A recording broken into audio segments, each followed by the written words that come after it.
2 புல்லட்ட நெஞ்சில இருக்குனா ரத்தம் உறைஞ்சு செத்துருவேன் நினைச்சியா? ராஜுடா, நான் சாகணும் அதை நான் தான் முடிவு பண்ணும். நீ சாகணும்னாலும் அதை நான் தான் முடிவு பண்ணும். வணக்கம் கிரிக்கெட் ரசிகர்களே, welcome back to Tamil cricket rolls with you well present. Let's welcome Nithyan and Rahman Devilliers on board. சரி, நம்ம இன்னைக்கு மேட்ச் பத்தி பார்த்துடலாம். இந்த மேட்ச் பத்தி பார்க்கறதுக்கு முன்னாடி ஒரு ஸ்பெஷல் கோட்ஸ் ஒன்று இருக்கு. நேற்று பாத்தீங்கன்னா எஸ்ஆர்ஹெச் ஒரு டேபிள் லாஸ்ட்ல இருந்து ஒரு கம்பேக் கொடுத்துருக்காங்க. இன்னைக்கு எம்ஐயும் கம்பேக் கொடுத்துருக்காங்க. ஸோ நாளைக்கு பங்காளி சிஎஸ்கே இருந்து எக்ஸ்பெக்ட் பண்ணலாம். ஃபர்ஸ்ட் வந்துட்டு ஆர்சிபி மேட்ச் பத்தி பாத்துருவோம். ஆர்சிபி எட்டன் அகைன் அவே கேம் வின் பண்றாங்க. 4 கேம்ஸ் நினைக்கிறேன். 4 கேம்ஸ் கான்சிக்யூட்டிவா அவே கேம்ஸ் வின் பண்றாங்க. ஹோம்ல தான் எலியா இருந்தாலும் வந்து அவே கேம்ஸ் வந்து புலியா தான் இருக்காங்க. ஒன் சைடட் கேமா தான் போச்சு. ரொம்பவே கம்ஃபர்டபுளா வின் பண்ணிட்டாங்க. ஃபர்ஸ்ட் வந்து நம்ம ராஜஸ்தானோட பேட்டிங்க்கு வந்துருவோம். ராஜஸ்தான் பேட்டிங் எடுத்தீங்கன்னா ஜெய்ஸ்வால் வந்து ரொம்ப சூப்பராகவே ஆடினார் இன்னைக்கு. 47 பால்ஸ்ல ஒரு 75 ரன்ஸ். அதுக்கப்புறமேட்டு பெருசா எனக்கு சாம்சனோட ஸ்ட்ரைக் ரேட்லயும் பராகோட ஸ்ட்ரைக் ரேட்லயும் பெருசா இல்ல. ரெண்டு சைடுமே ஃபீல்டிங்கும் கொஞ்சம் ஸ்லாப்பியா தான் இருந்துச்சு. நீ ஒரு கேட்ச் விட்டா நான் 2 கேட்ச் விடுறேங்கிற மாதிரி தான் விட்டுட்டு இருந்தாங்க. ஸோ அதுக்கப்புறம் வந்து பினிஷிங் டச்சா வந்து த்ருவ் ஜுரேல் அடிச்சு கொடுத்தாரு. ஸோ வந்து ஒரு 173 போஸ்ட் பண்ணாங்க. இதுல த்ருவ் ஜுரேல் அண்ட் ஜெய்ஸ்வாலோட இன்னிங்ஸ் எடுத்து பார்த்துட்டீங்கன்னாவே ஆர்ஆரோட பேட்டிங்ல பெரிய ஹோல் இருக்க மாதிரி தெரியுது. இன்னைக்கு எனக்கு தெரிஞ்சு அதான் ஜெய்ஸ்வால் வந்து ட்ராக் ரொம்பவே ஸ்லோவா இருந்தது.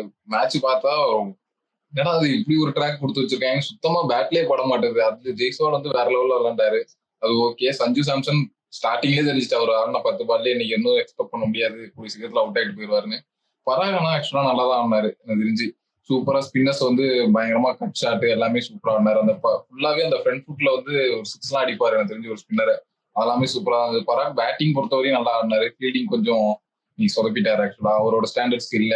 நம்ம இப்ப இந்த சீசன்லயே நிறைய பிரில்லியன் கேட்ச் எல்லாம் பார்த்துருக்கோம் பராக் இருந்து. அந்த அளவுக்கு இன்னைக்கு இல்ல ஃபீல்டிங்ல. த்ருவ் ஜுரேல் ஒரு நல்ல ஃபினிஷ் கொடுத்துட்டாரு. ஹிட்மேட் வந்து நம்ம பெருசா எதிர்பார்த்துட்டு இருக்கோம். ஆக்சுவலா ராஜஸ்தான் ராயல் பொறுத்தவரையும் பினிஷரே வந்து ஹிட்மேர் தான். இன்னைக்கு அவர் பெருசா ஒன்றும் பண்ண முடியல. ராஜஸ்தான் வந்து நம்ம ப்ரிவியூலயே நம்ம என்ன சொல்லியிருந்தோம் அப்படின்னா, அந்த அளவுக்கு ஒரு எஃபெக்டிவான மிடில் ஆர்டரா நம்ம கண்ணுக்கு தெரியலன்னு சொல்லியிருந்தோம். எஸ், பிச்சு ஸ்லோவா இருக்கு, எல்லாமே கொஞ்சம் அக்செப்டபிள் தான். அந்த மாதிரி ஒரு ஜெய்ப்பூர் மாதிரி ஒரு இடத்துல நம்ம வந்து த்ரூ அவுட்டாவே வந்து பெருசா பேட்டிங் சர்ஃபேஸ்லாம் நம்ம பார்த்தது இல்லை. Equal contest between bat and ball, கொஞ்சம் ஸ்லோவா கிரிப் இருந்து அசிஸ்டன்ஸ் ட்ரையா இருந்தா நம்ம பார்த்துருக்கோம். அந்த ஸ்டேஜ்ல வந்து மிடில் ஆர்டர் கான்ட்ரிபியூஷன் ரொம்பவே இம்பார்ட்டன்ட். யாராச்சும் வந்து ஒரு பிளைண்டர் மாதிரி ஆடி கேமை கொண்டு போனோம். அந்த கேப்பபிலிட்டி ராஜஸ்தான் மற்ற டீம்ஸை விட கொஞ்சம் கம்மியா இருக்குங்கிறது ஒரு கொஸ்டின். இன்னொன்னு வந்து என்னன்னா, அந்த பவர் பிளே மேக்ஸிமைசிங் வந்து ஃபில் சால்ட் வந்து இன்னைக்கு பயங்கரமா பண்ணதுல அந்த அளவுக்கு இம்பாக்ட்ஃபுல்லா ராஜஸ்தானோட பவர் பிளேயுமே வந்து பெருசா ஒரு ஸ்டேஜுக்கு மேல மேக்ஸிமம் டேமேஜ் பண்ணலையோங்கிறது என்னோட கருத்து. பொறுத்தவரை ராஜஸ்தான் ராயல்ஸ் பாத்தீங்கன்னா இப்ப கரண்ட்ல பெஸ்ட்ல இல்ல ப்ரோ. அவங்க ஸ்குவாடே கொஞ்சம் ஃப்ரெஷ்ஷான ஸ்குவாட் தான். அது எனக்கு தெரிஞ்சு பெருசா பர்ஃபார்ம் பண்ணி பிளே ஆஃப் எல்லாம் வரதெல்லாம் ரொம்ப கஷ்டம் ப்ரோ. இப்போ நெக்ஸ்ட் 1 or 2 years கூட அப்படிதான் இருக்கும். ஃபியூச்சர்னு பாத்தீங்கன்னா எனக்கு தெரிஞ்சு சூப்பரா இருக்கும். த்ருவ் ஜுரேல் எல்லாம் பில்ட் பண்ணிட்டு வராங்க. பிளஸ் ரியான் பராக் ஆல்ரெடி ஒரு 5-6 years ஆட்டார் ஐபிஎல். ஸோ அவரும் இப்ப நல்லா பர்ஃபார்ம் பண்ணிட்டு வர்றாரு. லாஸ்ட் இயரும் இந்த இயரும் டிராஸ்டிக் இம்ப்ரூவ்மெண்ட் தெரியுது. ஃபியூச்சரிஸ்டிக்கா பார்த்தா ராஜஸ்தான் வந்து ரொம்பவே ஒரு குட் ஹேண்ட்ஸ்ல இருக்கு எனக்கு தெரிஞ்சு. இப்போ கரண்ட்ல ரிசல்ட்ஸ் எக்ஸ்பெக்ட் பண்ண முடியாது. அண்ட் ரியான் பராக் இறங்கின இடத்துல நிதிஷ் ராணாவே இறங்கி இருக்கலாமோ? இல்ல ரியான் பராக் தான் லெஃப்ட் ரைட் காம்பினேஷன் அதை மெயின்டைன் பண்ணிட்டாங்க. ஜெய்ஸ்வால் அங்க ஒரு எண்ட்ல இருக்கறனால சாம்சன் அவுட் ஆனதுனால பராக் அனுப்பிட்டாங்க. இல்லைன்னா ஆக்சுவலா நிதிஷ் ராணா தான் வருவாரு. ஏன்னா ஸ்பின்னர்ஸும் அந்த டைம்ல நல்லாவே டேக் ஆன் பண்ணுவாரு. அவங்க அந்த லெஃப்ட் ரைட் காம்பினேஷன்ல போயிட்டாங்க. ப்ரோ, பேட்டிங் ஃபர்ஸ்ட் நீங்க ஆடுறீங்க, ஒரு பெரிய டார்கெட் எல்லாம் போடலன்னா டெஃபினட்டா கஷ்டம் தான் ப்ரோ. இந்த இப்ப இருக்கிற அதுவும் இம்பாக்ட் பிளேயரோட சேர்த்து 8 பேட்டர்ஸ் எல்லாம் ஃபர்ஸ்ட் நீங்க 170 வந்து என்ன பொறுத்தவரையும் இது ஓகே தான் ப்ரோ. டீசென்டான டோட்டல் தான் ப்ரோ. ஏன்னா ட்ராக் எவ்வளவு ஸ்லோவா இருந்ததுன்னு பார்த்தோம். ஃபில் சால்ட் வந்து எப்பவுமே வந்து பிட்ச் வந்து கொஞ்சம் ஸ்பைசியா இருந்தாதான் வந்து கிளிக் ஆகி நான் பார்த்திருக்கேன். இந்த மாதிரி ஒரு சர்ஃபேஸ்ல ஆடுறாருன்னா he is talented enough, which is good signs for RCB. Going head கண்டிப்பா பயங்கர கான்ஃபிடன்ஸ் இருக்கும் மொத்த ஆர்சிபி யூனிட்க்குமே. அதான் ஆக்சுவலா எனக்குமே ஷாக்கிங்கா இருந்தது. ஏன்னா பிலிப் சால்ட் வந்து நம்ம சாம்பியன்ஸ் டிராஃப்லயே பார்த்தோம் எப்படி ஸ்ட்ரகிள் பண்ணாருன்னு. ஒரு சில வென்யூல தான் அடிப்பாரு, எல்லா மேட்ச் எல்லாம் எக்ஸ்பெக்ட் பண்ண முடியாது, அந்த கன்சிஸ்டன்சி இருக்காது. அந்த மாதிரி தான் நான் எக்ஸ்பெக்ட் பண்ணேன். ஆக்சுவலா இந்த சீசன் இப்போ பாத்தீங்கன்னா ஆர்சிபிக்கு அவர் தான் ஒரு பெரிய ஸ்ட்ரென்த்தா இருக்காரு. பவர் பிளேலேயே கொஞ்சம் நல்ல ஸ்கோர் கொண்டு வரதுக்கான மெயின் ரீசனா அவர் தான் இருக்காரு. அந்த சைடு வந்து விராட் கோலி யூஸ்வலா அவர் அட்டாக்கிங் போனாலும் சில மேட்ச்லாம் அவர் பட மாட்டுது. நம்ம நல்லாவே பார்த்திருக்கோம். சில மேட்ச்லாம் பட மாட்டுது. ஸோ அவர் இன்னிங்ஸ் பில்ட் பண்ணிடுறாரு. இந்த எண்ட்ல வந்து பிலிப் சால்ட் அவர் மேல இருக்க ப்ரெஷரை ரிலீஸ் பண்ணி விட்டுறாரு. நம்மளுடைய ஆர்சிபியோட பவுலிங்க்கு வந்துருவோம். வந்துட்டு ஒரு டீமாவே இன்னைக்கு நல்லா பண்ணாங்க, ஓரளவு டீசென்டா. எல்லாருமே ஆளுக்கு ஒரு விக்கெட் எடுத்தாங்க. சுயா சர்மாவும் விக்கெட் எடுத்திருக்க வேண்டியது, கேட்ச் விட்டாங்கன்னு நினைக்கிறேன் சுயா சர்மாக்கு. ஓவராலா வந்து லிவிங்ஸ்டன் மட்டும் ஓகே, அவர் ஃப்ளோட்டர் ஒரு பார்ட் டைம் பவுலர் தாங்கிறதால ஓகே. மத்தபடி வந்து கொஞ்சம் டீசென்டா பவுலிங் போட்டு ஒரு 173 அந்த ரேஞ்சில ரெஸ்ட்ரிக்ட் பண்ணதெல்லாம் ஓகே தான். எனக்கு தெரிஞ்சு ரொம்ப பெருசா போக விடாம அந்த மிடில் கொஞ்சம் இது பண்ணாங்க, கன்சல்டேட் பண்ணாங்க. புவி கொஞ்சம் அன்னைக்கு சூப்பரா போட்டாரு, டெத்ல கூட அவர் கொஞ்சம் நல்லா போட்டாரு. ஸோ வந்து ஓவராலா ஒரு பவுலிங் பெர்ஃபார்மன்ஸ் சூப்பரா இருந்துச்சு. குர்னல் பாண்டியா ஒரு நல்ல அடிஷனா இருக்காரு. நம்ம திரும்பி திரும்பி சொல்றதுதான், குர்னல் பாண்டியா அந்த ராயல் சேலஞ்சர்ஸ் பெங்களூருக்கு ஒரு நல்ல அடிஷனாவே இருக்காரு. அவர் தான் ஃபர்ஸ்ட் விக்கெட் எடுத்து கொடுப்பாரு. அது கரெக்டா ஸ்லோ ட்ராக்லயும் அவருக்கு எப்படி போடணும், பேஸ் எப்படி வேரி பண்ணணும் எல்லாமே கரெக்டா தெரிஞ்சிருக்கு. ஒரு நல்ல ட்ராக்லயும் இப்போ பேட்ஸ்மேன் ஃப்ரெண்ட்லி ட்ராக்லயும் அவர் நல்லா அந்த பேஸ் வச்சு பவுன்ஸ் வச்சு நல்லா எஸ்கேப் ஆயிடுறாரு. ஆக்சுவலா அவர் ஒரு நல்ல விக்கா இருக்காரு இந்த ஆர்சிபிக்கு. ஸோ வந்து நம்ம ஆர்சிபியோட பேட்டிங்க்கு வந்துருவோம் அப்படியே. ஃபில் சால்ட் இன்னைக்கு ஃபயர் பண்ணிட்டாரு. ஃபர்ஸ்ட் மேட்ச் ஒரு 50 அடிச்சாருன்னு நினைக்கிறேன். அதுக்கப்புறமேட்டு அவர் ட்ரை பண்ணாரு, 2 மேட்ச் அவருக்கு பேட்ல படல. போன மேட்ச் சூப்பரா ஆடிட்டு இருந்தாரு, அன்பார்ச்சுனேட்டா ரன் அவுட் ஆயிட்டாரு. இந்த மேட்ச் வந்து நல்லாவே ஃபயர் பண்ணாரு, ஒரு 33 பால் 65. விராட் கோலி வந்து இன்னொரு எண்ட்ல வந்து இந்த ஸ்லோ பிச்ல வந்து யாராவது ஒரு பேட்ஸ்மேன் வந்து டைட்டா ஒரு 2 பிடிச்சி ஆடிதான் ஆகணும். அந்த ரோல் வந்து அவர் டீசென்டா பண்ணாரு. ஸோ வந்து ஓரளவுக்கு ரீச் ஆயிட்டாங்க அப்படின்னு தெரிஞ்சோன்னா தேவ்தூத் படிக்கல் வந்து ஃபயர் பண்ண ஆரம்பிச்சாரு. ஓரளவு மேட்சை வந்து ரொம்பவே கம்ஃபர்டபுளா வின் பண்ணிட்டாங்க. அண்ட் வந்து பாயிண்ட்ஸ் டேபிள்ல 3rd பொசிஷன் மூவ் ஆயிட்டாங்க அப்படின்ட்டு நினைக்கிறேன். எனக்கு தெரிஞ்சு பிலிப் சால்ட் அந்த செட் பண்ணி கொடுத்த பேஸ் தான் நல்லா யூட்டிலைஸ் ஆச்சு. இல்லைன்னா படிக்கலுக்குமே கொஞ்சம் ப்ரெஷர் இருந்திருக்கும். நீ படிக்கலுமே கொஞ்சம் டைம் எடுத்து தான் நம்ம பார்த்து தான் தெரிஞ்சிருக்கும். ஸோ பிலிப் சால்ட் செட் பண்ண பேஸ் நல்லா ஹெல்ப்ஃபுல்லா இருந்தது. விராட் கோலிக்கும் சரி படிக்கலுக்கும் சரி அந்த ப்ரெஷர் இல்லாம ஆடுறதுக்கு கொஞ்சம் ஹெல்ப்ஃபுல்லா இருந்தது. விராட் கோலி ஆஸ் யூஸ்வல் சேசிங்னால அவர் அப்படியே கொண்டு போய் வின் பண்ணி கொடுத்துட்டாரு. படிக்கல் வந்துட்டு அவர் கொஞ்சம் டைம் எடுத்து ஆடுறதுக்கு அந்த பிலிப் சால்ட்டோட இன்னிங்ஸ் வந்து நல்லாவே 2 பேருக்கும் ஹெல்ப்ஃபுல்லா இருந்தது, படிக்கல் சரி விராட் கோலியும் சரி. இன்னொன்னு என்னன்னா, நான் முதற்கொண்டு வந்து இந்த பச்சை கலர் ஜெர்சி பார்த்ததும் சரி நீங்க தோத்துருவானுங்கன்னு தான் எக்ஸ்பெக்ட் பண்ணிட்டு இருந்தேன். ஓகே, நீங்க பர்ஃபார்மன்ஸ் போட்டாங்க, வின் பண்ணிட்டாங்க. ஸோ டோட்டலாவே இந்த சீசன் ஆர்சிபி கொஞ்சம் கம்ப்ளீட்டா டிஃப்ரெண்டா இருக்காங்க. பார்க்கலாம், பிளே ஆஃப் போயிட்டு எல்லாரும் எக்ஸ்பெக்ட் பண்ற மாதிரி ஏதாவது பண்ணா கொஞ்சம் நல்லா இருக்கும். இல்ல அதான் ஆர்சிபி பொறுத்த வரைக்கும் அவே கேம்ஸ் எல்லாம் ஜெயிக்கிறாங்க. ஹோம்ல வந்து இன்னும் எப்படி பெர்ஃபார்ம் பண்ண போறாங்கன்னு பார்ப்போம். அது ஹோம் கர்சஸ் ரியலா இல்ல இந்த வருஷம் பிரேக் பண்ண போறாங்கிறத வந்து I am excited to watch. Play ஆஃப்ஸ்லாம் இப்போ வந்து சின்னசாமி இந்த மாதிரி வென்யூஸ்லாம் இப்போ எதுவும் கன்ஃபார்ம் பண்ணிருக்க மாட்டாங்களா? ஆக்சுவலா கன்ஃபார்ம் பண்ணிட்டாங்களா? இல்ல play off Eden Gardens Eden qualifier 1 finals Eden Gardens bro. Qualifier 2 எலிமினேட்டரும் ஹைதராபாத் நினைக்கிறேன். அப்புறம் என்ன ப்ரோ, ஆர்சிபி உள்ள வந்துட்டாங்கன்னா அந்த ஹோம் ஸ்கேரினஸும் போயிடும். உள்ள வந்துட்டாங்கன்னா எனக்கு தெரிஞ்சப்போ கொஞ்சம் அட்வான்டேஜ் தான். இல்ல உள்ள வரதுக்கு 7 ஹோம் கேம் 1-2 ஜெயிக்கணும்ல, அதுக்கு சொல்றேன். நம்ம ராஜஸ்தானோட பவுலிங்க்கு வந்துருவோம். வந்துட்டு ஓகே ஒரு போரான பெர்ஃபார்மன்ஸ் அப்படின்னு சொல்லலாம். இன்னும் 173 தாங்கும் போது அவங்களும் பெருசா எதுவும் பண்ண முடியாது. அவங்க பவுலர்ஸும் அவங்க ஒர்க் பண்ணாங்க. ஆனா வந்துட்டு விக்கெட் எடுக்கல யாருமே. அதான் coming back from injury Hasaranga, Theekshana and அசரங்காவை தான் மெயினா அவங்க டிபெண்ட் பண்ணியிருந்தாங்க. ஸ்பின் டுவோ பெருசா விக்கெட்ஸ் எடுக்க முடியலங்கிறதுனால கண்டிப்பா ஸ்ட்ரகிள் ஆயிருக்காங்க இன்னைக்கு. பிளஸ் அதான் மேக்ஸிமம் டேமேஜ் பவர் பிளேலேயே டன்னுங்கிறப்போ அவங்களுக்கு அந்த திரும்ப அந்த கம்பேக் கொடுக்குற அந்த ஸ்கோப் இல்ல. ராஜஸ்தான் பவுலிங் இன்னைக்கு கொஞ்சம் போராதான் இருந்தது. பவுலிங்க்கு அட்லீஸ்ட் ஃபீல்டர்ஸ் கொஞ்சம் சப்போர்ட் பண்ணி கொஞ்சம் கேச்சஸ்லாம் அங்கே எடுத்து கொடுத்துருந்தாங்கன்னா கொஞ்சம் டீசெண்டா தெரிஞ்சிருக்கும். இன்னைக்கு அதுவும் இல்ல, ரொம்பவே போரா மேட்ச் லூஸ் பண்ணிட்டாங்க. அதான் கேட்ச் 2 பக்கமும் கேட்ச் போச்சு. த்ரூ ஜுரலுக்கும் ஒரு கேட்ச் விட்டாங்க. அந்த கேட்சை பிடிச்சிருந்தா இன்னும் ஒரு 20 ரன் ஷார்ட் ஆயிருக்கும்.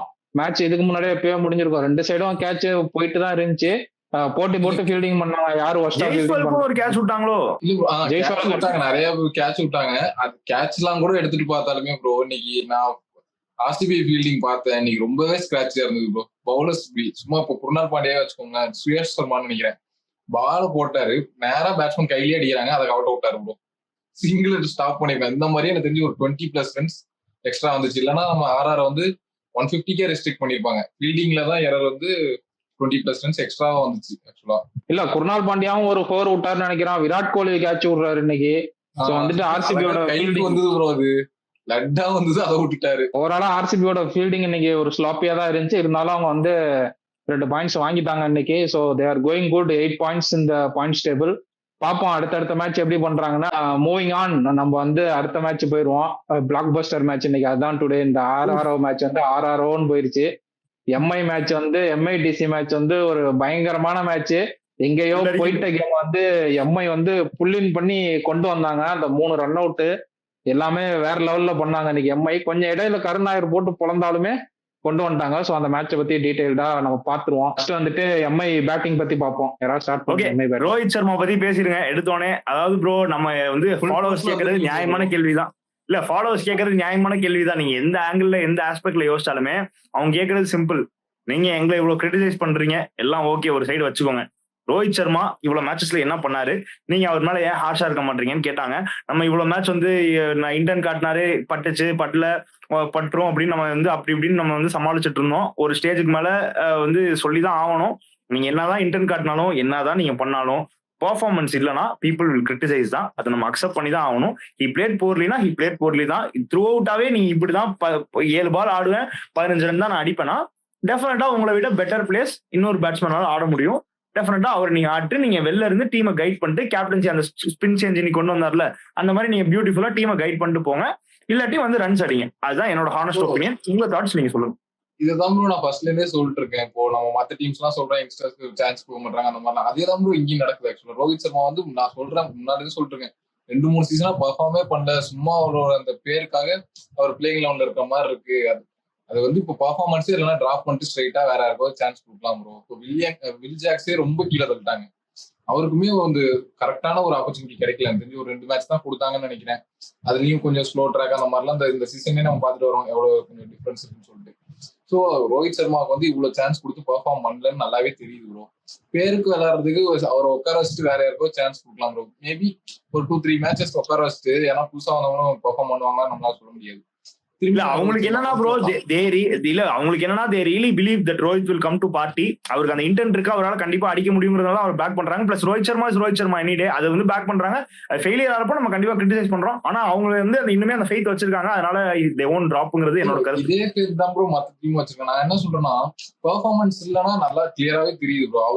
அவருக்குமே வந்து அவரோட டிஸ்மிஸ் இப்போ விக்கெட் ஆயிட்டு அவர் போகும்போதுமே தெரியுது. அவரோட ஃபேஸ்லயே அவரோட ஒரு டிசப்பாயின்மெண்ட் எல்லாம் தெரியுது. அவருமே வந்து சும்மா ஓட்டிட்டு போகணும்னா விளையாடுறது இல்ல. வராரு அவருக்கு படமாட்டது ப்ரோ. ஐபிஎல்னாலே அவர் ஒழுங்கா பெர்ஃபார்ம் பண்றது இல்ல. ஸோ நம்ம லாஸ்ட் சீசன்லாம் பாத்துக்கோம் மேக்ஸ்வெல் வந்து படலன்னு சொல்லிட்டு அவரே வாண்டடா போயிட்டு நான் உட்காந்துக்கிறேங்க இந்த மேட்ச் நான் பிளேயிங் லெவன்ல இல்ல அப்படின்னு சொல்லிட்டு அவரே ஒரு பேக் சீட் எடுத்துட்டாரு. அந்த மாதிரி ரோஹித் சர்மா எடுத்துட்டு போலாம் ப்ரோ. டீசெண்டா ஒரு 2-3 மேட்ச் உட்காந்துட்டு அப்புறம் வந்தானா இருக்கும் கொஞ்சம் ரெஃப்ரெஷிங்கா இருக்கும். அவருக்கு கொஞ்சம் விளையாடுறதுக்கு சான்ஸ் இருக்கும்.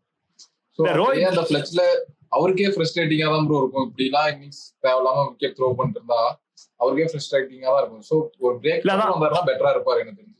ரோஹித் சர்மா பத்தி பேசுறப்போ நான் ஒரு டாபிக் மட்டும் பேசி முடிச்சிடுறேன் மொத்தமா. ரோஹித் சர்மா வந்து இப்போ சில பேரே ப்ரோ நம்ம கமெண்ட்ஸ்லயும் சரி ஓவராலா வந்து இதெல்லாம் என்ன சொல்றாங்க அப்படின்னா ரோஹித் சர்மா வெளில வந்து சில சேஞ்சஸ் எல்லாம் பண்ணார்ல, அதாவது வந்து பண்ண சொன்னார்ல இந்த மாதிரி ஸ்பின் கொண்டு வரணும், சர்டன் ஆஸ்பெக்ட்ஸ் எல்லாம் வந்து மாத்தணும் அப்படின்னு சொன்னாரு. அதெல்லாம் வந்து ஃபீல்ட் பிளேஸ்மெண்டா இருக்கட்டும் எல்லாமே வந்து வாஸ் எக்ஸலண்ட். அப்ப என்ன சொல்றாங்கன்னா கம்பேக் ரோஹித் அஸ் கேப்டன் சில ட்வீட் பார்த்தேன். Captaincy never left Rohit, what captain எல்லாமே பார்த்தேன். எல்லாமே குட் தான், இல்லைன்னு சொல்ல. He still the one of the greatest captains, எல்லாமே ஹேட்ஸ் ஆஃப். ஆனா மறுபடியும் ரோஹித் சர்மாட்ட கேப்டன்சி கொடுக்கணுங்கிறது it's not a good move தான். ஏன்னா நீங்க வந்து அதான் it's not a good move தான். ஏன்னா ப்ரோ இப்ப ஹர்திக் ரிசல்ட்ஸ் கொடுக்கலனாலுமே நான் சொல்றேன் ப்ரோ இந்த சீசன் ஃபுல்லாவே ஃபெயிலியர் ஆனா கூட நீங்க ஃபெய்த் வச்சிருக்கீங்கன்னா அப்படி அந்த ப்ராசஸ்ல நீங்க போகணும். அப்படியே நீங்க பிளேயரை மாத்தினா கூட வேற ஒரு புது கேப்டனை தான் நீங்க கொண்டு வரணும். மேபி ஒரு திலக்கோ இல்ல வேற யாராவது தான் கொண்டு வரணும் தவிர ரோஹித் சர்மாட்ட போக கூடாது. இதான் நம்ம சென்னைக்குமே சொல்றோம், இதான் நம்ம மும்பைக்குமே சொல்றோம். என்னதான் ஒரு லெஜெண்டா இருந்தாலும் கோயிங் ஃபார்வர்ட் அது ஆக்சுவலி ஒரு ரைட் மூவ். மும்பை வந்து ரோஹித் வந்து ஹர்திக் கேப்டன்சி கொடுத்தது ஒரு எக்ஸலன்ட் மூவ். ஆனா அவங்க பண்ண ஒரே தப்பு என்னன்னா அதை ப்ராப்பரா ரோஹித்தே வந்து கொடுக்குற மாதிரி கொடுத்திருந்தா ஃபேன்ஸ் ரொம்ப ஹாப்பியா இருந்திருப்பாங்க. இவங்க ஏதோ பறிச்ச மாதிரி இருந்தனால எல்லாம் டிசப்பாயிண்ட் ஆயிட்டாங்க. ப்ரோ ஹர்திக் பாண்டியா கேட்டு வாங்கிட்டு வந்தாரு.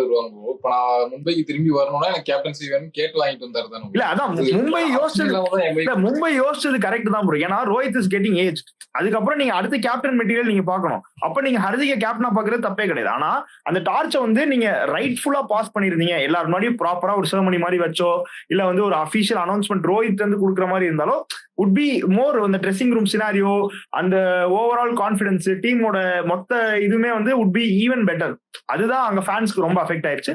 பட் ஓகே சீசன் ஸ்டார்ட் ஆகிறதுக்கு முன்னாடியே பிளேயர்ஸ் பூம்ரா மாதிரி பிளேயர்ஸ் நிறைய பேர் இன்ஸ்டா ஸ்டோரி எல்லாம் போட்டு வருது. ஒரு கான்ட்ரவர்சி மாதிரி ஆச்சு. ஒரு அந்த சீசன் ஸ்டார்டர்ல ஒரு 2-3 மேட்ச் ரோஹித் சர்மா கேப்டன்சி பண்ணிட்டு அப்புறம் டிரான்ஸ்ஃபர் பண்ணியிருந்தாருன்னா கொஞ்சம் பெட்டரா இருந்திருக்கும் மேபி. அதான் இன்னைக்கு பாத்தீங்கன்னா வந்து captain X captain and current captain 2 பேருமே இன்னைக்கு ஒரு ஃபிளாப்பான பேட்டிங் தான். ஹர்திக் பாண்டியானா அது என்ன ஷாட்னே தெரியல. போன மேட்ச் சூப்பரா ஆனாரு, எல்லாம் ஓகே ஆல் ஃபைன். ஆனா வந்து இன்னைக்கு வந்து விப்ராஜ் வந்து சூப்பரா போட்டுட்டு இருக்கப்ப அந்த இடத்துல அந்த ஷாட் தேவையா அப்படின்ட்டு எனக்கு தோணுது. கொஞ்சம் பார்த்து ஆடிட்டு அப்புறம் ஆடி இருக்கலாம். மத்த பேட்ஸ்மேன் எல்லாருமே இன்னைக்கு கிளிக் ஆயிட்டாங்க. ரிக்கில்டன் இன்னைக்கு கிளிக் ஆயிட்டாரு, சூரியகுமார் பயங்கரமானாரு, திலக் வர்மா பயங்கரமானாரு, நமந்தீர் பயங்கரமானாரு. ஆனா வந்துட்டு அவங்க இன்னும் கொஞ்சம் யாராவது ஒருத்தர் அதை பிடிச்சி ஒரு லாங் இன்னிங்ஸ் ஆடினாங்கன்னா ஸ்கோர் கண்டிப்பா அன்னைக்கு வந்து 220 இல்ல 230 தாண்டி இருக்கும். எனக்கு தெரிஞ்சு ரிக்கில்டன் வந்து ஃபெயில் ஆறாரு. ரிப்பீட்டடிவா நானும் பார்த்துட்டு இருக்கேன். அந்த நல்ல ஸ்டார்ட் கிடைக்குது அவருக்கு. ஒரு பெரிய இன்னிங்ஸா போக மாட்டாரு. இப்போ சும்மா எக்ஸாம்பிளுக்கு தான் சொல்றேன், கம்பேர் பண்ணல. டிகாக்லாம் லாஸ்ட் இயர் பாத்தீங்கன்னா ஸ்டார்ட் கிடைச்சிருச்சுன்னா அதை நல்லாவே கேபிட்டலைஸ் பண்ணிடுவாரு. ஒரு 70-80 ரன்ஸ் கிட்ட கொண்டு போயிருவாரு. ஆனா ரெக்கில்டன் வந்து கொஞ்சம் யங் ஐபிஎல் புதுசுனே வச்சுக்கலாம். கோயிங் ஃபார்வர்ட் அவர் கொஞ்சம் அந்த அந்த ஸ்கில்ஸையும் டெவலப் பண்ணிட்டாருன்னு வச்சுக்கோங்க. ஒரு லாங் இன்னிங்ஸ் ஆடினாருன்னா எம்ஐ டெஃபினட்டா ஒரு நல்ல பொசிஷன் போயிடும். அவர் நல்லாவே ஆடுறாரு, ஷார்ட்ஸ் எல்லாம் சூப்பரா வச்சிருக்காரு. ஆஃப் சைட்ல கவர் டிரைவா இருக்கட்டும், ஃபுல் ஷாட் எல்லாமே சூப்பரா இருக்கும் அவர் ஆடுறது பார்க்க. விக்கெட்ஸ் தான் கொஞ்சம் அன்வான்ட் டைம்ல த்ரோ பண்ணிட்டு போயிடுறாரு. பழைய மும்பை பேட்டிங்கும் இப்போ வரைக்கும் பாத்தீங்கன்னா அந்த டிஃபரன்ஸ் வந்து அந்த 15 ரன்ஸ் தான். அந்த 15 அதே மாதிரி தான் ஆடுறாங்க எல்லாமே ஓகே. அந்த 15 ரன்ஸ் தான் வந்து மேஜர் டிஃபரன்ஸா இருக்கு. அந்த 15 ரன்ஸ் எக்ஸ்ட்ரா பவுலிங் இருக்கிறப்போ டெஃபினட்டா இந்த பவுலிங் வச்சு டிஃபெண்ட் பண்ண முடியுங்கிற அந்த டோட்டல் யூனிட்மே அந்த பிலீஃப் இருக்கு. இப்போ அந்த 15 ரன்ஸ் அந்த லாங் இன்னிங்ஸாலையும் சரி, இல்ல அந்த ஃபினிஷ் கொடுக்க முடியாதாலும் சரி, அந்த 15 ரன்ஸ் ஷார்ட் ஆகுது. அதுதான் வந்து ஒரு ப்ராப்ளமா இருக்கு. பட் லக்லி இன்னைக்குமே எனக்கு தெரிஞ்சு கன்வின்சிங் வின் எல்லாம் கிடையாது ப்ரோ. மும்பை பொறுத்தவரையும் நம்ம கோயிங் ஃபார்வர்ட் பேசுவோம், கன்வின்சிங் வின் எல்லாம் கிடையாது. இங்கேயான்ற மாதிரி தான் இருந்தது. லாஸ்ட் மினிட்ல அந்த கொஞ்சம் ஃபீல்டிங் எல்லாம் கொஞ்சம் பக்காவா பண்ணதுனால பிகேண்டர் ஸ்டெம்ஸும் ரெக்கில்டன் இன்னைக்கு பயங்கரமா பண்ணிட்டாரு ஆக்சுவலா.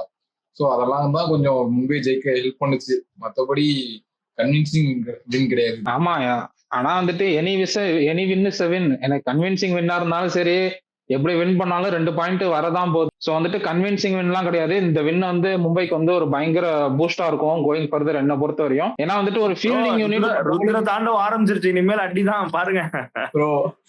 நீங்க இதேதான் மும்பை ஃபர்ஸ்ட் வின் அப்பயும் சொன்னீங்க, இனிமேட்டு கன்சிக்யூட்டிவ் வின் பார்க்க போறேன். ஆனா வந்துட்டு எனக்கு இன்னுமே பேட்டிங்ல கன்சர்ன் இருக்கு. யாராவது ஒருத்தர் பிடிச்சி லாங்கா ஆடி கொடுக்கணும். ஆனா பவுலிங் இன்னைக்கு நல்லா போட்டாங்க. ஏன்னா வந்துட்டு எல்லாமே அனலிட்டிக்ஸ் சொல்லும் பொழுது வந்துட்டு டெல்லியில நடக்குது, சின்ன கிரவுண்டு, ஒரு 220 இருக்கணும், பார் ஸ்கோர் 220ங்கிற மாதிரி சொல்லியிருந்தாங்க. மும்பை அந்த இதுல கரெக்டா போயிட்டு இருந்தாங்க. யாரோ ஒருத்தர் இன்னும் கேபிட்டலைஸ் பண்ணி ஆடி இருந்தா மேபி 220 தாண்டி இருக்கலாம். அதை நிறுத்தினது வந்துட்டு டிசியோட பவுலிங் தான். செமையா போட்டாங்க இன்னைக்கு. எஸ்பெஷலி விப்ராஜ் பத்தி நம்ம ஒரு மேட்சும் பேசுறோம். இந்த மேட்சும் வந்து பயங்கரமா போடுறாரு அவரு. பால் இல்லாம பேட்லயும் ஒரு கான்ட்ரிபியூட் பண்றாரு. இப்ப இந்தியன் டீமை பொறுத்த வரையும் leg spinner who can hit few பால்ஸ்ங்கிறது தான் ஒரு நீடடான ரோலா இருக்கு. குல்தீப் வந்து லெக் ஸ்பின் நல்லா போறாரு, but who can bat also அப்படிங்கும்போது வந்து இவருக்கு ஒரு பிரைட் ஃபியூச்சர் இருக்கோ அப்படின்னு எனக்கு தோணுது. பட் சூப்பரா போடுறாரு. அப்படி இல்லைனாலும் டெஃபினட்டா பாரு ஒரு கூடி சீக்கிரமே இந்தியன் காலப்பு வந்துடும் எனக்கு தெரிஞ்சு. ஏன்னா ஒரு லெக் ஸ்பின்னர் எப்பயுமே இந்தியா வந்து லுக் ஃபார்வர்ட் பண்ணுவாங்க. பிளஸ் வித் பேட்டிங் ஸ்கில்ஸும் பயங்கரமா இருக்கு. ஒரு மேட்ச் ஆல்ரெடி ஜெயிச்சு கொடுத்தாரு ஃபர்ஸ்ட் மேட்ச், அவரும் அசுடோ சர்மாவும் சேர்த்து. இந்த மேட்சுமே அந்த ஸ்டம்பிட் மட்டும் இல்லைன்னா எனக்கு தெரிஞ்சு ஆல்மோஸ்ட் கொண்டு வந்துட்டாங்க. 2 overs 26 runs. அந்த செகண்ட் ஓவர்லயும் எனக்கு தெரிஞ்சு அந்த 12 balls இருக்கும்போது 6-4 அடிச்சு மேட்சை ஆல்மோஸ்ட் கொண்டு வந்துட்டாங்க. ரன் அவுட் ஸ்டம்பிட் மட்டும் நடக்கணும்னா முடிச்சு விட்டுருப்பாரு எனக்கு தெரிஞ்சு. எனக்கு பேட்டிங்ல மும்பை பத்தி பேசுறப்போ ப்ரோ, வில் ஜாக்ஸ் வந்து என்ன பொசிஷனுக்கு ஆடினாரு இன்னைக்குங்கிறது என்னோட ஒரு மிகப்பெரிய கொஸ்டின் இருக்கு. நீங்க அப்படி பினிஷரா ஆட வைக்கணும்னு நீங்க பேசாம பெவான் ஜேக்கப்ஸே ஆட வச்சிடலாம்ல. இல்ல ப்ரோ, அவங்க ஒரு இதுக்கு வந்துட்டாங்க ப்ரோ, ஃபைனலைஸ்க்கு வந்துட்டாங்க. எனக்கு தெரிஞ்சு இனிமேட்டு வில் ஜாக்ஸ் மேல ட்ரை பண்ண மாட்டாங்க. அவங்க வந்து இப்போ நம்ம பார்த்தாலே தெரியுது இன்னைக்கு மேட்ச் இந்த ஆர்டர் இப்படியே தான் ப்ரோ மெயின்டைன் பண்ண போறாங்க. அவங்க இப்படிதான் மெயின்டைன் பண்ணணும். இதுதான் கரெக்ட். பேக் பண்ணிட்டாங்க அவ்வளவுதான். திரும்பி சூரியகுமார் யாதவ் நம்பர் 3, திலக் வர்மா நம்பர் 4, இந்த லைனப் தான் வரப்போகுது. ஆக்சுவலா இயர்லி விக்கெட்ஸ் வேணா மேபி ரொம்ப இயர்லியரா பவர் பிளேலயே ரொம்ப இயர்லியரா விக்கெட் விட்டாங்கன்னா வில் ஜாக்ஸ் வந்து ஹர்திக் பாண்டியாக்கு முன்னாடி வேணா ஷிஃப்ட் பண்ணுவாங்க. மத்தபடி இதே தான் இருக்கும். மேபி கரெக்ட் தான். அந்த ஒரு ஸ்ட்ராட்டஜி அண்ட் கேம்பிள் தான் யூஸ் பண்றாங்க. மேபி ரொம்ப early-ஆ விட்டா மேபி ஜாக்ஸ் இல்லாட்டி நம்ம கடைசியில பாத்துக்கலாங்கிறத தான் யூஸ் பண்றாங்க. which is fair enough. ஓரளவுக்கு ஆடி கொடுத்தா தேவையில்லாத ஆப்ஷனா இருந்தது ப்ரோ. இப்ப அவர் மேல போடவும் தான் சூரியகுமார் யாதவ் வந்து ஒரு பொசிஷன் கீழே போக வேண்டியதா இருக்கு, திலக் வர்மா வந்து ஒரு பொசிஷன் கீழே போக வேண்டியதா இருக்கு.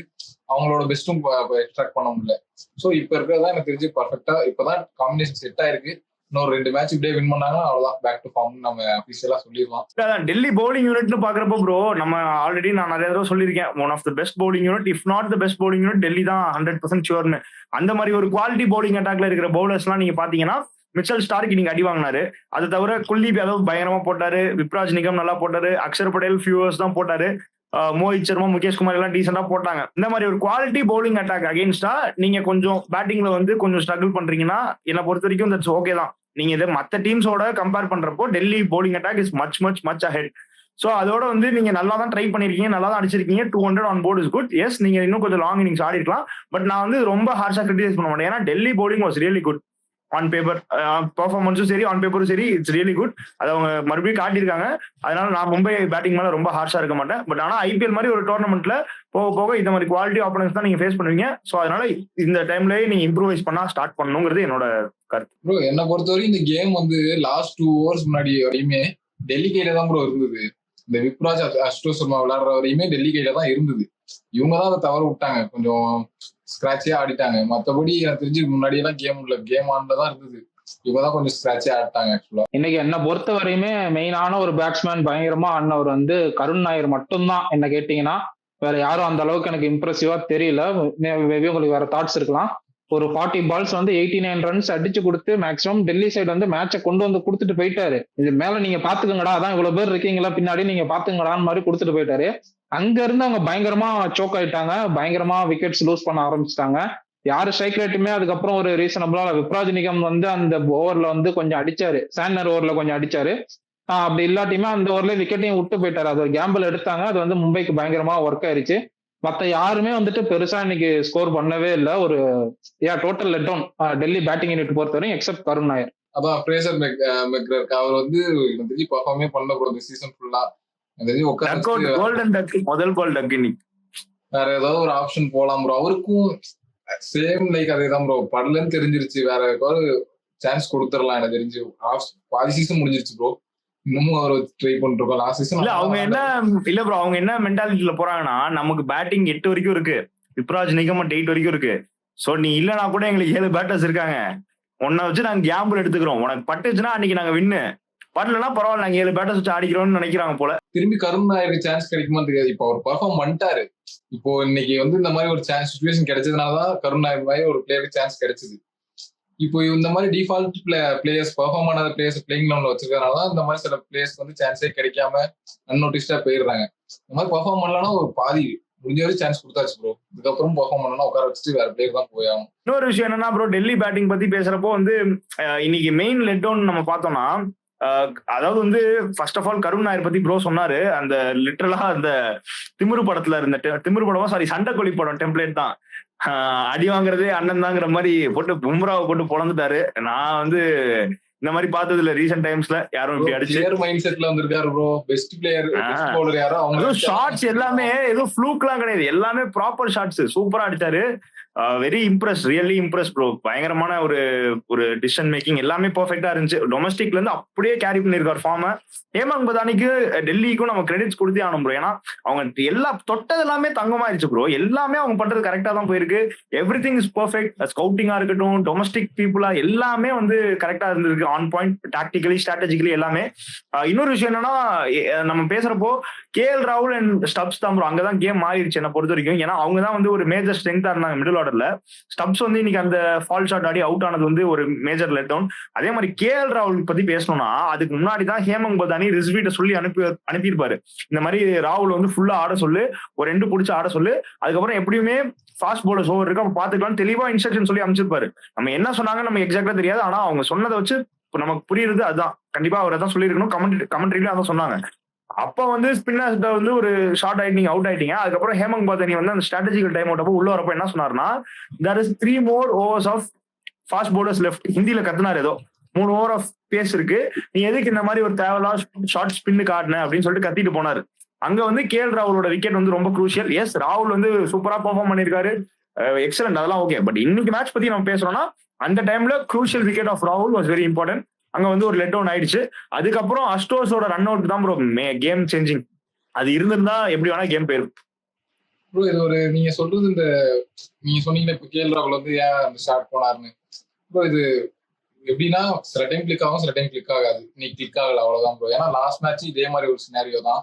அவர் வந்து அப்ப சான்ஸ் எடுத்தாரு, எல்லாமே சக்சஸ் ஆச்சு. இன்னைக்கு சக்சஸ் ஆகல. ஸோ அவர் இன்னைக்கு ஃபெயிலியர் ஆனாலும் மற்ற பிளேயர்ஸ் யாராவது பேக் பண்ணி வின் பண்ணி கொடுத்துருக்கலாம்.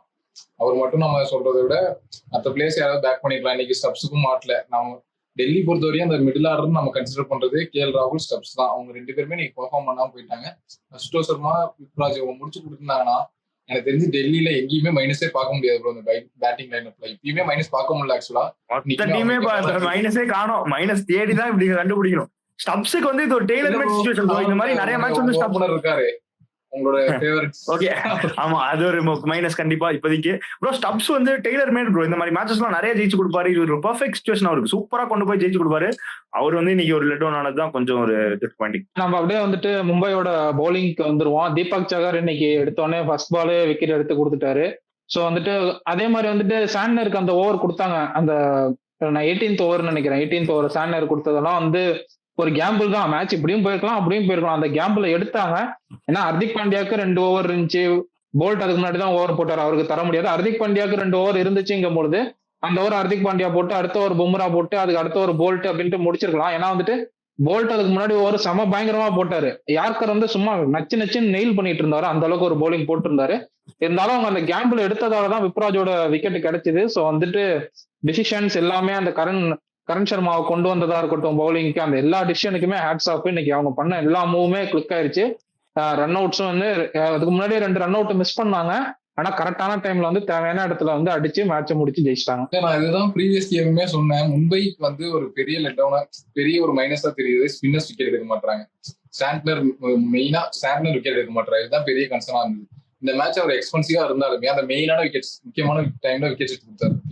இதுதான் தேவை. இப்போ நம்ம லாஸ்ட் மேட்ச் என்ன சொன்னோம்னா, இவர் போடுற ப்ரெஷர்ல தான் வந்து விக்னேஷ் புத்தூர் விக்கெட் கிடைக்குது. 2 எண்ட்லயும் விக்கெட் எடுத்தாதான் ஸ்பின்னர்ஸ் வந்து ஈஸியா கேம்குள்ள வர முடியும். எம்ஐ இப்போ ஒரு எண்ட்ல இவர் ப்ரெஷர் போறாரு, எனக்கு தெரிஞ்சு சாண்ட்னர் வந்து எக்கனாமிக்கலா போட்டு யூஸ் இல்ல. விக்கெட் எடுத்து கொடுத்தாருன்னா, அடி வாங்கினாலும் விக்கெட் எடுத்து கொடுத்தாருன்னா பெட்டரா இருக்கும் எனக்கு தெரிஞ்சு. இதே மாதிரி அவர் இது ஃபாலோ பண்ணாருன்னா எம்ஐ வந்து நல்லாவே ஒரு நல்ல பொசிஷன் வந்துருவாங்க. ஏன்னா இன்னைக்கு வந்து பவர் பிளேல ஒரு விக்கெட் தான் எடுக்க முடியுது. மிடில் ஓவர்ஸ்ல தான் விக்கெட் எடுத்து கேமுக்குள்ள வர முடியும். அதை இன்னைக்கு நல்லாவே பண்ணாங்க. கரண் சர்மாவும் இருக்கட்டும், சாண்ட்னர் 2 பேருமே நல்லா பண்ணி கொடுத்தாங்க. பிளஸ் ஒரு வகையில அவங்க சப்போர்ட் பண்ணி கொடுத்தாங்க.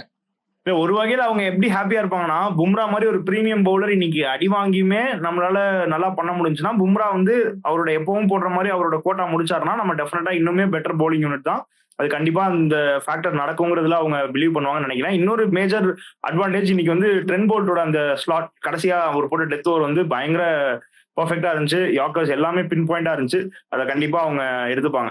அடுத்து வந்துட்டு நம்ம மொமெண்ட்ஸ் ஆஃப் த மேட்சுக்கு போயிடுவோம். ஃபர்ஸ்ட் வந்துட்டு இருங்குபாய் மொமெண்ட் ஆஃப் த மேட்ச்.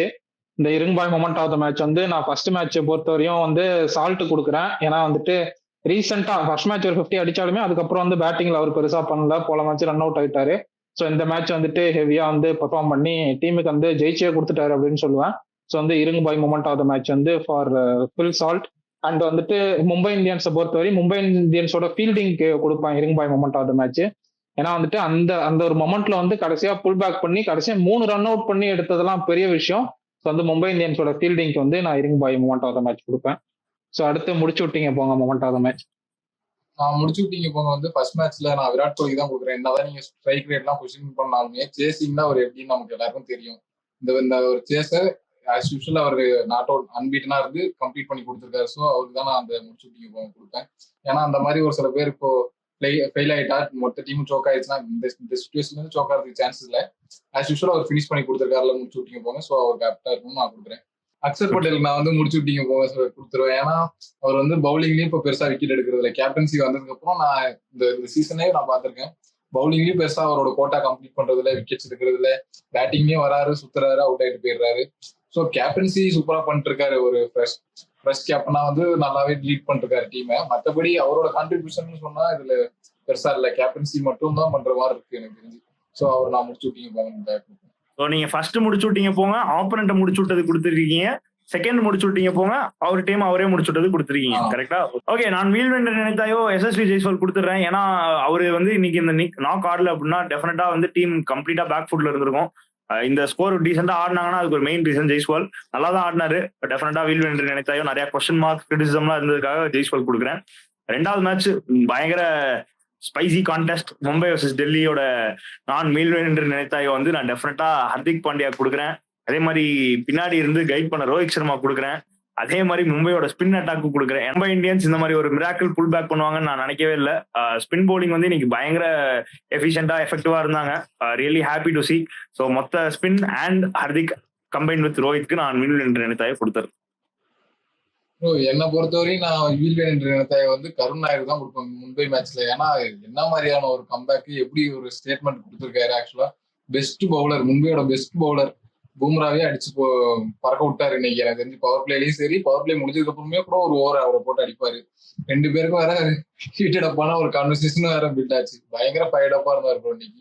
சரி, ஓகே, நம்ம ப்ரெடிக்ஷனுக்கு வந்துருவோம். இன்னைக்கு Rahman de Villiers 12+2 14, well Prajan 13+1 14, ஸ்மித்தியன் 16+2 18. So வந்துட்டு இதுவும் ஓரளவு பேலன்ஸ்டா போயிட்டு இருக்கு. ஸோ வந்து இது எப்படி போகுதுன்னு பார்ப்போம். உங்க பாயிண்ட்ஸை வந்து கமெண்ட்ஸ்ல போடுங்க. Will keep this going. நாளைக்கு மேட்சோட ப்ரெடிக்ஷன் வருவோம். நாளைக்கு சிஎஸ்கே வர்சஸ் எல்எஸ்ஜி. உங்க ப்ரெடிக்ஷன் சொல்லுங்க ப்ரோ. டெஃபினட்டா சிஎஸ்கே தான் சொல்றேன். ஏன்னா எனக்கு இன்னமும் நம்பிக்கை இருக்கு. கமான். இப்பதான் வந்து எஸ்ஆர்எச் கம்பேக் கொடுத்துருக்காங்க, மும்பை கம்பேக் கொடுத்துருக்காங்க. சோ பங்காளிஸ் ஆன நாங்களும் உள்ள வருவோம். சிஎஸ்கேவும் கொஞ்சம் மொமெண்டம் எடுத்துட்டு வரும் அப்படின்னு நான் எக்ஸ்பெக்ட் பண்றேன். ப்ரோ எல்லாம் கரெக்ட், நீங்க சொல்றது எல்லாம் கரெக்ட். ஆனா டீம்ல பேப்பர் ஆன் பேப்பர் ஏதாவது ஒன்று இருக்கணும், இருந்தாதான் ஹோப் சொல்ல முடியும். அண்ட் நீங்க சொல்றது 100% அக்ரீட். பட் ஆனா என்ன பொறுத்த வரைக்கும் நாளைக்கு எல்எஸ்சி ஜெயிக்குது. ஹோப்ஃபுல்லி மிச்சல் மார்ஷ் விளையாடுவாருன்னு நான் ஆசைப்படுறேன். நானும் எல்எஸ்டி தான் பேக் பண்றேன். ஏன்னா வந்துட்டு அவங்க they are punching above their weight. என்னதான் வந்துட்டு அவங்க ஆக்ஷன்ல எடுத்த டீம் வந்து அவங்க கையில இல்லைனாலுமே அவங்க வந்துட்டு இருக்கிற பிளேயர்ஸை வச்சு வந்து பயங்கரமா பெர்ஃபார்ம் பண்ணிட்டு இருக்காங்க. ஸோ வந்துட்டு அவங்க இதுக்கு மேலேயும் மேலே போய்கிட்டே இருக்கணும்னு தான் நினைக்கிறேன். ஸோ வந்து நான் எல்எஸ்டி பேக் பண்றேன். ஸோ உங்களோட ப்ரெடிக்ஷன்ஸ் வந்து கமெண்ட் செக்ஷன்ல போடுங்க, நாளைக்கு யார் ஜெயிப்பான்ட்டு. So will see in next review. Until then, bye bye from Rahman Day Indians, Velpajan and Smithian. Bye.